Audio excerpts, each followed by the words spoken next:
അനുഗ്രഹിക്കപ്പെട്ട നല്ല സമയത്തിനായി ഞാൻ ദൈവത്തെ സ്തുതിക്കുന്നു, സ്തോത്രം ചെയ്യുന്നു. ദൈവവചനം ശ്രവിച്ചുകൊണ്ടിരിക്കുന്ന എല്ലാ ദൈവമക്കൾക്കും വീണ്ടും വരാമെന്ന് അരുളി ചെയ്തവനായ കർത്താവായ യേശു ക്രിസ്തുവിൻ്റെ ധന്യനാമത്തിൽ ഞാൻ എൻ്റെ സ്നേഹവന്ദനം അറിയിക്കുന്നു. ഇന്നത്തെ അല്പസമയത്തെ ചിന്തയ്ക്കായി മത്തായി എഴുതിയ സുവിശേഷം 13-ാം അധ്യായം 58-ാം വാക്യം നമുക്ക് വായിക്കാം. അവരുടെ അവിശ്വാസ നിമിത്തം അവിടെ വളരെ വീര്യപ്രവൃത്തികൾ ചെയ്തില്ല. അനുഗ്രഹിക്കപ്പെട്ട ഒരു വേദവാക്യമാണ് നാം കേട്ടത്. കർത്താവായ യേശു ക്രിസ്തു ദൈവരാജ്യത്തെക്കുറിച്ചുള്ള പല ഉപമകളെ പറഞ്ഞ് അതിനെക്കുറിച്ച് പഠിപ്പിച്ചതിന് ശേഷം അവൻ തൻ്റെ പിതൃനഗരത്തിൽ വന്നു. അവിടെ അവരുടെ പള്ളിയിൽ അവർ ഉപദേശിച്ചപ്പോൾ അവർ വിസ്മയിച്ചു. അവർ പറയുകയാണ്, ഇവന് ഈ ജ്ഞാനവും വീര്യപ്രവൃത്തികളും എവിടെ നിന്ന്? ഇവൻ തച്ചൻ്റെ മകനല്ലയോ? ഈ വാക്കുകൾ യേശു കേട്ട് കാണുമോ എന്ന് നമുക്കറിയില്ല. എന്നാൽ അപ്രകാരം പറഞ്ഞ വ്യക്തിയോട് യേശു പറയുകയാണ്, ഒരു പ്രവാചകനെയും സ്വന്തം ഭവനക്കാരും സ്വന്തം ദേശക്കാരും അംഗീകരിക്കുകയോ ബഹുമാനിക്കുകയോ ചെയ്യുകയില്ല. ആ ദേശക്കാരുടെ അവിശ്വാസമാണ് അവരെ കൊണ്ട് അപ്രകാരം പറയിച്ചത്. അതുകൊണ്ട് തന്നെ അവരുടെ അവിശ്വാസ നിമിത്തം അവിടെ വളരെ വീര്യപ്രവൃത്തികൾ യേശു ചെയ്തില്ല എന്ന് മത്തായി എഴുതിയ സുവിശേഷം 13-ാം അധ്യായം 58-ാം വാക്യത്തിൽ രേഖപ്പെടുത്തിയിരിക്കുന്നു.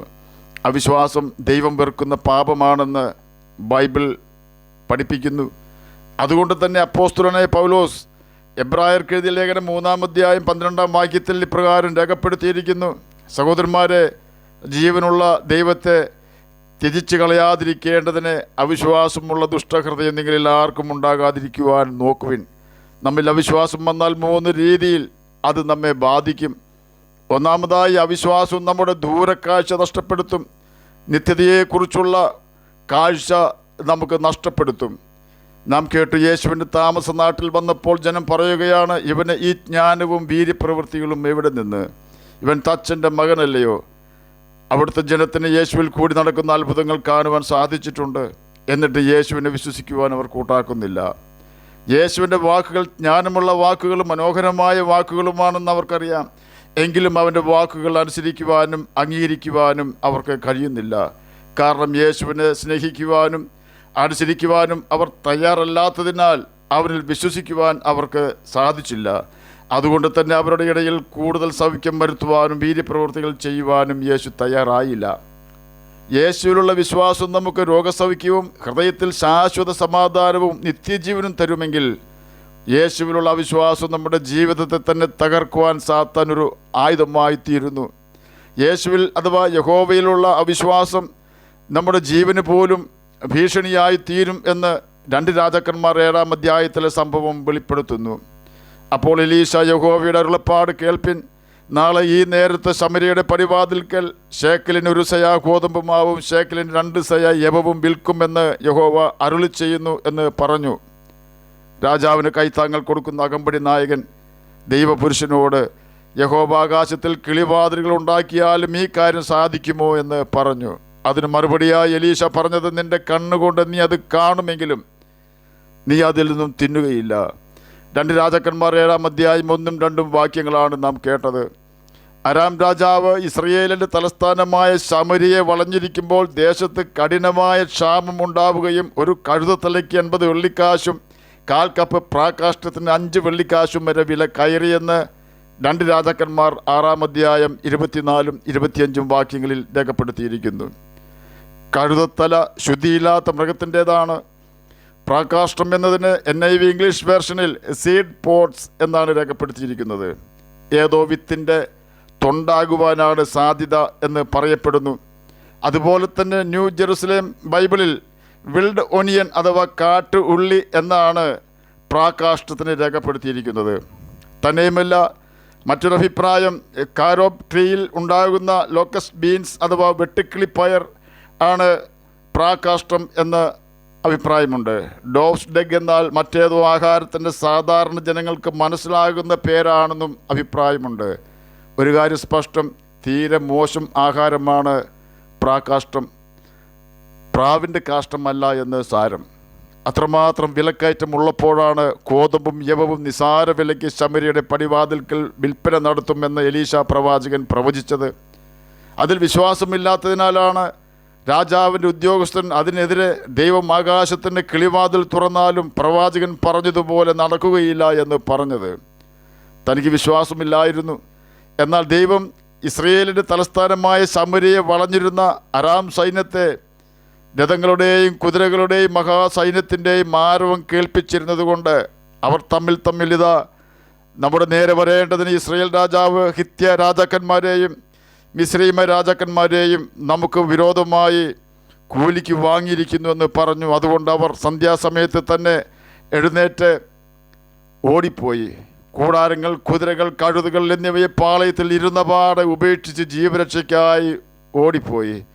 2 രാജാക്കന്മാർ 7-ാം അധ്യായം 6ഉം 7ഉം വാക്യങ്ങളാണ് നാം കേട്ടത്. അങ്ങനെ ഇസ്രയേൽ ജനം പുറപ്പെട്ട അരാം പാളയം കൊള്ളയിട്ടു. യഹോവയുടെ വചനപ്രകാരം വന്ന് ശേക്കലിന് 1 സയ ഗോതമ്പുമാവും ശേക്കലിന് 2 സയ യവവും വിറ്റു.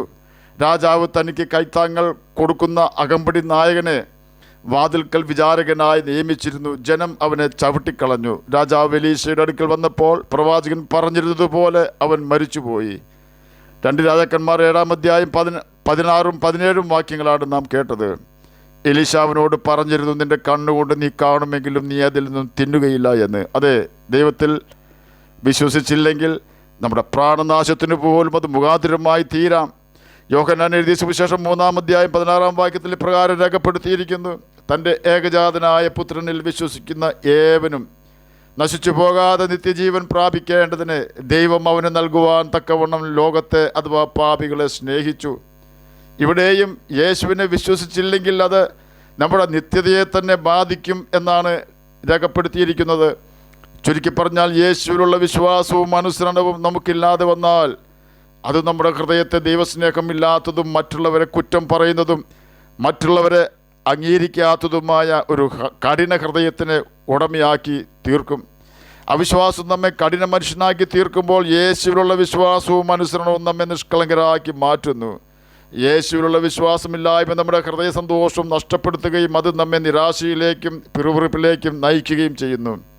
ക്രിസ്തുവിൽ വിശ്വാസവും അവനോട് അനുസരണവുമുള്ള വ്യക്തികൾ ഹബക്കൂക്കിനെ പോലെ പറയും, എനിക്ക് ഒരു നന്മയും ദൈവം തന്നില്ലെങ്കിലും ഞാൻ യഹോവയിൽ ഉല്ലസിക്കും എന്ന്. യേശുവിൽ വിശ്വാസവും അനുസരണവുമുള്ള ശദ്രക്കും മേശക്കും അബേദ്നെഗോവും പറയും, നെബൂഖദ്നേസർ രാജാവേ, നിൻ്റെ അഗ്നികുണ്ഡത്തിൽ ഞങ്ങൾ വീഴേണ്ടി വന്നാലും നിൻ്റെ അഗ്നികുണ്ഡത്തിൽ നിന്നും ഞങ്ങളുടെ ദൈവം ഞങ്ങളെ രക്ഷിച്ചാലും രക്ഷിച്ചില്ലെങ്കിലും നീ നിർത്തിയ വിഗ്രഹത്തിന് മുമ്പിൽ ഞങ്ങൾ വണങ്ങുകയില്ല എന്ന്. കാരണം അവർ യഹോവയെ അനുസരിക്കുന്നവരും വിശ്വസിക്കുന്നവരും ആയിരുന്നു. അവിശ്വാസം നമ്മുടെ കണ്ണിനെ കുരുടാക്കും, ദൈവപ്രവൃത്തിയെ മറപ്പിക്കും, ഹൃദയത്തെ കഠിനമാക്കും. നമ്മുടെ ദൈവസ്നേഹത്തെയും നല്ല മനസാക്ഷിയെയും യഹോവയെങ്കിൽ സന്തോഷത്തെയും അവിശ്വാസം നഷ്ടപ്പെടുത്തും. നമ്മിൽ വന്നു ചേരുന്ന പാപപ്രവൃത്തിയാണ് നമ്മിൽ അവിശ്വാസത്തിൻ്റെ വിത്ത് മുളപ്പിക്കുന്നത് എന്ന് നാം ഓർക്കണം. പാപം നമ്മെയും ദൈവത്തെയും വേർപിരിക്കും. അതിൽ നിന്നും രക്ഷ നേടുവാൻ ബൈബിൾ വായിക്കുകയും അത് അനുസരിക്കുകയും ചെയ്യുക എന്നതാണ് ഏക വഴി. യേശുവിൽ വിശ്വസിക്കാത്തൊരു വ്യക്തിക്ക് കാണുവാൻ കഴിയാത്തത് യേശുവിൽ വിശ്വസിക്കുന്ന ഒരു വ്യക്തിക്ക് കാണുവാൻ കഴിയും. എത്രമാത്രം യേശുവിൻ്റെ കൽപ്പനകൾ നാം അനുസരിക്കുമോ അത്രമാത്രം നമ്മുടെ വിശ്വാസം വർദ്ധിക്കുന്നു. എന്തുമാത്രം നാം വചനം അനുസരിക്കുമോ അത്രമാത്രം നാം ദൈവത്തോട് അടുക്കുന്നു. എന്തുമാത്രം നാം വചനം അനുസരിക്കുന്നുവോ അത്രമാത്രം നാം ശക്തരായി തീരുകയും സാത്താന്യ കോട്ടകളെ തകർക്കുവാൻ തക്ക വിശ്വാസവും ശക്തിയുമുള്ളവരായി മാറുകയും ചെയ്യുന്നു. ഓർക്കുക, അവിശ്വാസം നമ്മുടെ ആത്മാവിൻ്റെ പാഷാണമാണ്. ആകയാൽ സാത്താൻ്റെ സകല അവിശ്വാസത്തിൻ്റെ തീയമ്പുകളെയും കെടുത്തിക്കളയുവാൻ തക്കവണ്ണം വിശ്വാസം എന്ന പരിച നാം എടുക്കണമെന്ന് എഫേസ്യർക്ക് എഴുതിയ ലേഖനം 6-ാം അധ്യായം 16-ാം വാക്യത്തിൽ രേഖപ്പെടുത്തിയിരിക്കുന്നു. എന്നെ കേൾക്കുന്ന പ്രിയ ദൈവമകനെ, ദൈവമകളെ, എന്ത് പ്രതിസന്ധിയാണ് നിങ്ങൾ അനുഭവിക്കുന്നതെന്ന് എനിക്കറിയില്ല. ഏത് രീതിയിലുള്ള കഷ്ടതയാണ് നിങ്ങൾ നേരിടുന്നത് എന്ന് എനിക്കറിഞ്ഞുകൂടാ. എന്നാൽ സകല പ്രശ്നങ്ങളുടെയും പരിഹാരം എവിടെ ലഭിക്കുമെന്ന് എനിക്കറിയാം. അത് കർത്താവായ യേശു ക്രിസ്തുവിൽ മാത്രമാണ്. നാം നേരിടുന്ന ഏത് പ്രതിസന്ധിയും യേശുവിനോട് പറഞ്ഞാൽ അവൻ അതിന് പരിഹാരം വരുത്തി തരിക തന്നെ ചെയ്യും. ആകയാൽ നമുക്ക് യേശുവിൻ്റെ കൽപ്പനകൾ അനുസരിച്ചുകൊണ്ട് നിത്യജീവൻ അവകാശികളായി തീരാം. അതിന് കർത്താവ് നമ്മെ സഹായിക്കട്ടെ എന്ന് പ്രാർത്ഥിച്ചുകൊണ്ട് ഞാൻ എൻ്റെ വാക്കുകളിൽ നിന്ന് വിരമിക്കുന്നു. നമുക്ക് പ്രാർത്ഥിക്കാം. ഞങ്ങളെ സ്നേഹിക്കുന്ന സ്വർഗീയ പിതാവേ, നല്ല വചനത്തിനായി അങ്ങയെ സ്തുതിക്കുന്നു, സ്തോത്രം ചെയ്യുന്നു. എന്നെ കേൾക്കുന്ന ഏതെങ്കിലും പ്രിയപ്പെട്ടവർ കഷ്ടത്തിലായിരിക്കുന്നുവെങ്കിൽ അങ്ങ് അവരുടെ കഷ്ടത മാറ്റിക്കൊടുക്കണമേ. അവരുടെ വിശ്വാസം വർദ്ധിപ്പിക്കണമേ, സമാധാനം കൊടുക്കണമേ, പ്രതിസന്ധികൾക്ക് പരിഹാരം വരുത്തി കൊടുക്കണമേ. പ്രാർത്ഥന കേട്ടതിനായി സ്തോത്രം, യേശുവിൻ്റെ നാമത്തിൽ തന്നെ ആമേൻ. കർത്താവ് എല്ലാവരെയും അനുഗ്രഹിക്കട്ടെ. സ്തോത്രം.